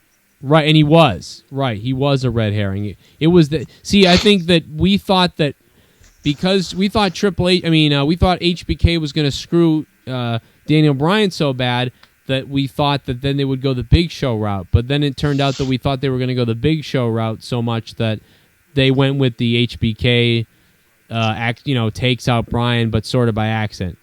Because when Triple H was like, distracting talking to Shawn Michaels, I'm like screaming, okay, the Big Show's about to come out, but I didn't know, the people in the audience, we wouldn't have known that Big Show was barred because it never said anything. Right, exactly. And people, I think, maybe were expecting, there was a slight cheer at one point, but Big Show, yeah, he was announced at the beginning, but that just screamed to me that he was definitely coming out, and they actually, I think, said it like that to make it seem like Big Show was coming out, and then you didn't get that. J.E. How was the pop for Rey Mysterio when he came out to do commentary? Oh, yeah. It wasn't really that good. Was that televised? No, it might have been on the pre-show. I didn't watch it. It was televised, Basically what happened was, they're like, Lillian Garcia came in the ring, and she was like, and now we're going to introduce... I thought they would introduce like Jerry Lawler and stuff, because that's what they did at WrestleMania, but they didn't introduce any of those guys. They just were like, now introducing Spanish broadcast, Rey Mysterio, and then he just came out. The pop was pretty good. It wasn't like, crazy or anything, but it was just average. Right. But what I think happened too, was that you guys probably didn't realize, I think the show was a little bit delayed because they were supposed to open gates at 6:30, but we didn't go in until 6:45. Yeah, and you know what? So it was. You could tell because they were up against it. What was that? They were up against it. Oh, you know what I mean? Yeah, because it was like 10:58 or something when it went off the air. And, exactly, yeah, so. And it was weird, so it was you think they would have nixed the Fandango match if that was the case? Well, I don't think they knew that it was going to suck that much. And I think they would have... I started thinking at the end that they would have nixed the Divas match almost, but they couldn't. So I think that you got a Randy Orton, Daniel Bryan match that was shorter than maybe they expected it to be. No, it was, because I looked at the clock. I looked at my fiance's phone, and when they were doing when they were doing the entrances before the bell even rung, it was after 10:30. So that match was probably a good, maybe I'd say 20 minutes, maybe. Yeah, they ran them down to the ring quickly too, and they knew they were close. They knew they were going to be real close with it. That's bullshit though, because I went to WrestleMania 29, like I told you guys, and my dad was excited for the whole Brodus Clay 8-man tag team match, and they got rid of that because they had to save time. Well, that's true. Do a freaking. But they knew they were going to miss. The Khali match shouldn't have happened, and the Khali match they should have nixed that, and they should have gave the last match more time. Yeah, I agree too. But no, going back to your WrestleMania comment, they absolutely couldn't do it. They were like, we can't do this, and that's why they did, which sucked. But they were like, we can't do this. You remember which match ran long to cause that to happen? What? Oof. Wasn't that? think it Didn't was they just- have some singer come out and that was like wicked annoying because he took up all the time? It was P Diddy, but also P the thing Diddy. was, it was at WrestleMania. It started to rain a little bit, so it was kind of on a delay because they had to like fix everything, make sure everything was okay. They had some audio failures and stuff like while the Miz and Wade Barrett match was going on, like while the Miz's music was playing, while he won the Intercontinental Championship, Undertaker's music started playing, so everyone was like, "Oh shit!" So, why is he coming out? This doesn't make any sense. I just want to say one last thing before I let you guys go. I should be home in about 15 minutes.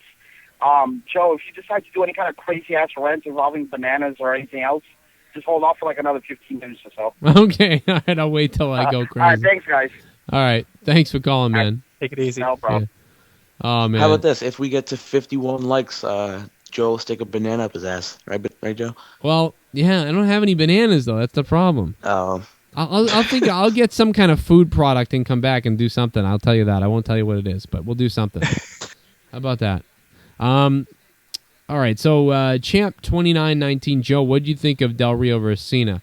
I thought it was as expected. It was just kind of okay, but the two guys never have chemistry together for whatever reason, I don't think. I thought there was a tilt-a-whirl backbreaker that was good. At no point in that match did I ever think that Alberto Del Rio just might win. Right, so that was the other That was the problem. It was like I wasn't invested because it was like, can this just be over? Can he just win? That's all I could think was, can John Cena just win the title already so this can be done? The Hell in a Cell was basically a repeat of other Hell in a Cells because we saw it again, CM Punk versus Ryback, and then if you guys remember, for the WWE Championship in 2011, it was John Cena versus Alberto Del Rio. This time was just for a different championship. Yeah. So they just copied a whole bunch of other matches that they've done before and just remade them pretty much, and it was, Yeah. Speaking of Cena, though, where do you think this is going? Do you think he's going to have a short mini feud with Del Rio so he can have his rematch, or do you think he's just going to go in a completely different direction? Well, you brought up the whole Undertaker versus Cena for the title. I'm telling thing. you, if he comes back at Survivor That would be great. Series, there was not a doubt in my mind that Cena would beat Undertaker at WrestleMania 30. Man. I promise you, I told you my prediction had to happen. I have it down packed. As long as Undertaker comes back at Survivor Series, I'm sticking with that all the way until WrestleMania 30. Right. Well, Another great way that could end is if Undertaker beats John Cena and is extremely injured afterwards, and then Sandow comes out, and somehow, it looks like Sandow's going to win, but Undertaker fights back and finally wins his match. So he actually gets another win at WrestleMania. And on top of it all, they can take the briefcase off of Sandow without making it look stupid. Oh my God, that would be so good if Sandow went to do his finisher on the Undertaker or something. And I just out of nowhere, the Undertaker flipped him and then last rided him. I got hated on for saying that Damian Sandow was going to do that. Actually, it would be great if he won, if he gets the Undertaker. That'd be.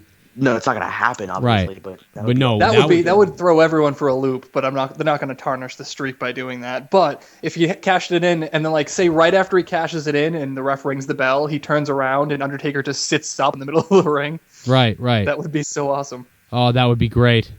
That would be so great. They had a bunch of T-shirts in these matches. They have DVDs of the streak. I don't think they should add Damian Sandow into one of those legendary opponents that the Undertaker's faced at WrestleMania. Do you guys think? Well, no, look because at the Giant Gonzalez match. That was absolute garbage. Yeah, but Undertaker won by disqualification from getting chloroformed. And it's fine because the Undertaker would be beating John Cena, so it would be great if he beat John Cena and then did that. And you know what? Screw John Cena, whoever the world champion is, if they're facing Undertaker, and then he does that to Sandow after he cashes it in. That would be great. I love the idea. That has to happen. I would enjoy that, even if I'm telling you, as long as he comes back at Survivor Series, it's going to be Undertaker winning the Royal Rumble, John Cena holding on to that championship to WrestleMania 30, and John Cena for the win. I promise you that will happen if the Undertaker returns at Survivor Series. All right, we'll see. 760, what's up? Hey, what's up, Joe? This is Jesse J. Hey, man.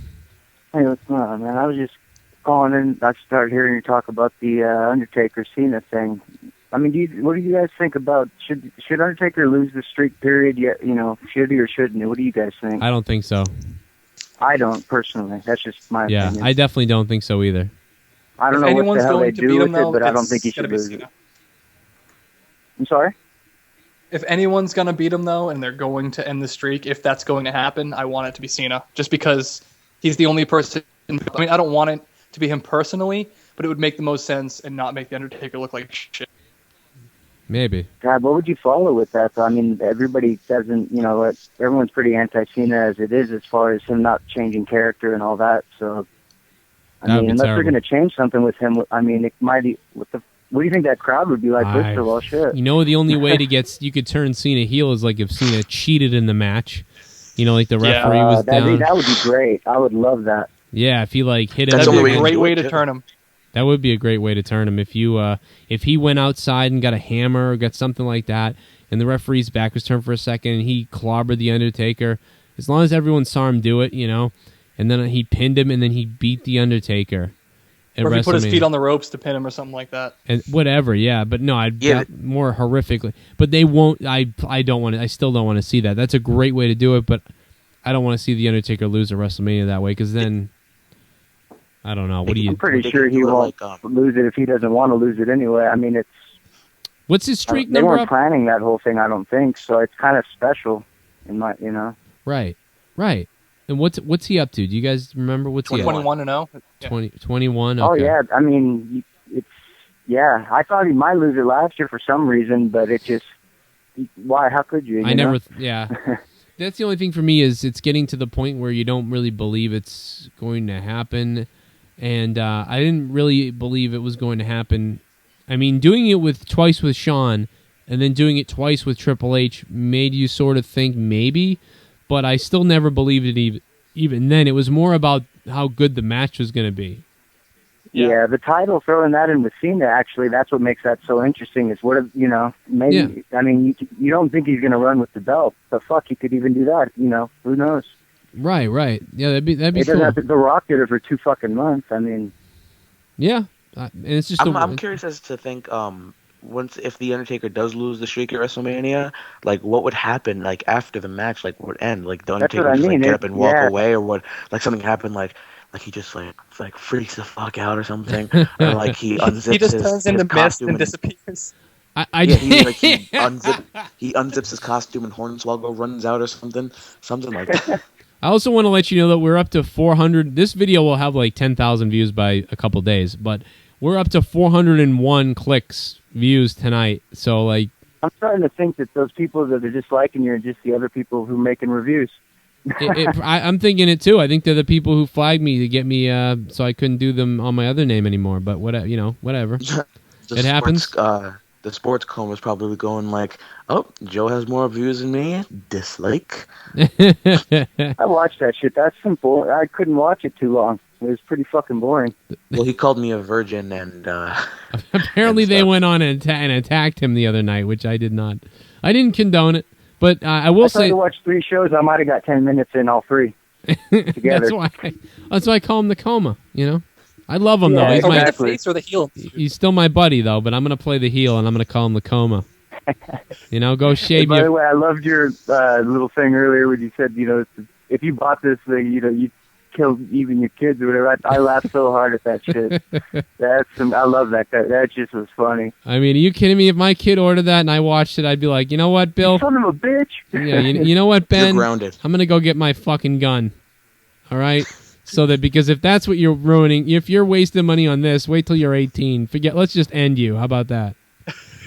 Well, let's take go him on the backyard, old yeller. Right, let's go watch the last episode of Ninja Turtles, and then you can have one happy moment, and then I'm going to shoot you in the head. No one's mentioned anything. At least I didn't hear about Kane coming back, or is that just to set the Undertaker up? Confirm it. We mentioned it. I thought it was fine. I liked the spot. It was a real quick kind of spot. Miz came out all huffy and puffy, give a dog a bone. They were chanting Kane, and then about a minute later, here he came. I couldn't believe they actually did it. I thought, oh yeah, they're not going to do it because they're assholes, but they did it. Yeah, and it was cool. Because Michael Cole and Jerry Lawler and JBL ignored that chance as well, for a little bit of time until Kane came out, and then JBL had to open his big fat mouth oh yeah, they were chanting "We want Kane" we didn't hear it 3 minutes ago. But yeah. No shit. Mrs. Fandango, ole! Right. You know, Hogan could still... You were making King look bad, man, and King can be pretty good when he's got someone to bounce off of. Yeah, he can. He can be pretty decent. He has some boring matches, but he can sometimes be good as well. I do want to... bouncing off of JBL. I mean, that's like bouncing off your...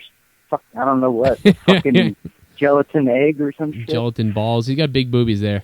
You can tell that it's not just him, though, because when JBL first started doing commentary, he was great. He was just an there. But now you can tell someone's yelling shit into his headset, and he's just like, all right, whatever, you know? Yeah, he's got to say what he's got to say. Bill Jones wrote me about Hulk Hogan. What do you think? Well, he's still a free agent. Possible WWE return coming, especially for WrestleMania 30. I would love to see him host it or just be there for a second and then get out of there, and that's it. Hey, if we can have P. Diddy. Put him in the angle, which is what I'm worried about. I don't know what depends on the angle, I mean, you guess. know how they like to do. They think it's so great and brilliant, and then they fuck it all up. I was worried that putting him in the fucking building, they might just decide, hey, let's put him in the main event for something. Oh, God. No, I don't think he'll be in a match, but I mean, what about a referee? No, not the match, but let's say he came out and fucked something up. Or, I mean, just did something, I don't know, it could be great, but, I mean, I just wondered if he would just be a host, or would he, like The Rock did kind of. He got involved in the last match and all that. Yeah. I don't want to see Hogan at all. Fuck that fucking ketchup and mustard. He'll plug in his robotic back and take a bath and fucking electrocute himself. I don't mind seeing Hogan for a second. Shit. I'll take Hogan for a second. I wouldn't mind seeing Hogan come in and drop the big leg on Bray Wyatt. I like Chris's idea. That shit sounds like a pay-per-view winner. How about Hogan just comes out and then he gets in the middle of the ring and then he dumps ketchup and mustard all over himself and then just leaves? I mean, like, you'd be like, what's happening? You know, what's going on? What the hell is this? Like, Hogan he showed up. You should do your Hogan impression doing a ketchup and mustard promo. Well, you know something, dude? You know, I got ketchup, brother. I got mustard, dude. And I'll pour it all over myself, and I smell like a hot dog's dick. Yeah, I mean... on that bread. Condomania. Hogamania. Bulkamania. That's what I called it. Bulkamania. It gets you really hard. It comes in one of those giant friggin' vats of fucking... One of those giant fucking jars you see outside the muscle stores or the protein places where guys go in and fudge pack each other. Fudge All right. Hot dog stick. Hey, you guys, I love your show, man. I never miss it, and I've been missing a shitload of WWE, so that says something right there. Cool. Thanks. Yeah, a lot of people. We're doing well. This is great. I've been working the last 3 weeks. I've had less shows, but we're going to start to do more again, so I can't wait. Tomorrow night on Raw, we're going to do it again, so we're going to get wet. Keep it up, buddy. You guys are kicking ass. All right, man. Have a good night. Thanks for calling. Cronin Best for Business. I am best for business. If only Triple H knew when he poked me with his nose that time. No, I never met him. I did go to the wrestling school. I did meet Killer Kowalski. He told me a couple of Triple H stories. And the funniest Triple H story he ever told me was, because I asked him, I was like, you got to have a good Triple H story. And he laughed. And it was like, he's like, I'll tell you one thing about Triple H. He's a real son of a bitch. But he works hard, but he's a son of a bitch. I have an uncle who lives across the street from me. He used to work as a security guard in a building. I thought that was going to go in a bad way, but okay. Ron, you Triple H grew up? I have an uncle that lives right across the street from me. Always starts. It's usually a bad thing, but okay. Yeah, I know, right? But that's why I had to get curtains in my bathroom. He used to work at a building in Greenwich as a security guard, and Vince McMahon used to live there. So he met him, Shane, Stephanie, all of the bastards. All the bastards? Like, what the fuck? That's awesome. I'm so sick of JBL. I'd rather have Matt Stryker on commentary. Oh, my God, no. I think I ruined it for everybody with that JBL comment I made, huh? Yeah, ever since you talked about it, we've been, oh, God, I got to get me one of them. Ha, ha. Didn't he used to love El Torito, and now he fucking hates him? Yeah, he don't know. He don't know what he loves and hates. He's all over the fucking map. He's just fucking all messed up. I love that he's convinced that he's Rey Mysterio. For some reason, that actually is funny to me. Him and Michael Cole going back and forth over whether or not he's Rey Mysterio. Right. Yeah, that was hilarious. Oh, my God, dude. Guys, subscribe. If you're new to the show, go to youtube.com. Joe Cronin Show and subscribe. Also, if you're watching this right now, click the thumbs up button. Put the thumb up my ass. Do it. Just do it. And ladies and gentlemen, we're going to wrap up the show. I think it's time to end this thing. We got anything else we want to say, really? I mean, Dildo. Dildo? All right. Chris, what about you? Anything? You done? I say dill don't. Dill don't. Dill don't. Guys, tomorrow night on Monday Night Raw, after Raw, we'll be live here doing this again. So join us again. But before we go, I'm gonna leave you with something interesting here. I'm not sure what I'm gonna do, but in a second, I will be back. I want to thank everybody for writing all the comments in the chat, for going on Twitter and following me on Twitter, and for just putting the thumb up my ass mostly. And for watching WWE Hell in a Cell and for stealing it if you stole it. I hope you did, because I still don't think $50, no matter what you say, it's not worth it. Right? I mean, $50, right? I mean, can we lower these prices? We can't. YouTube.com. It's not best for business, which is why they don't, apparently. I don't know. I don't know. I'm done. I've got nothing else to say. I'll be right back. And with something special for all you folks out there, and I'll be back with it, and we'll close this show out. And you can leave me voicemails throughout the week at 339-226-6610. I'll be right back. You never know what's going to happen when I get back. You don't know. You just don't know.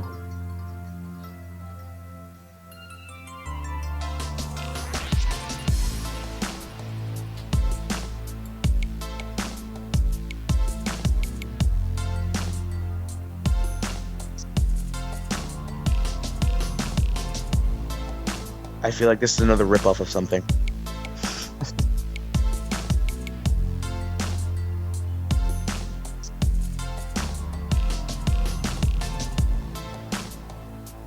The more positive Exorcist theme song. Yeah.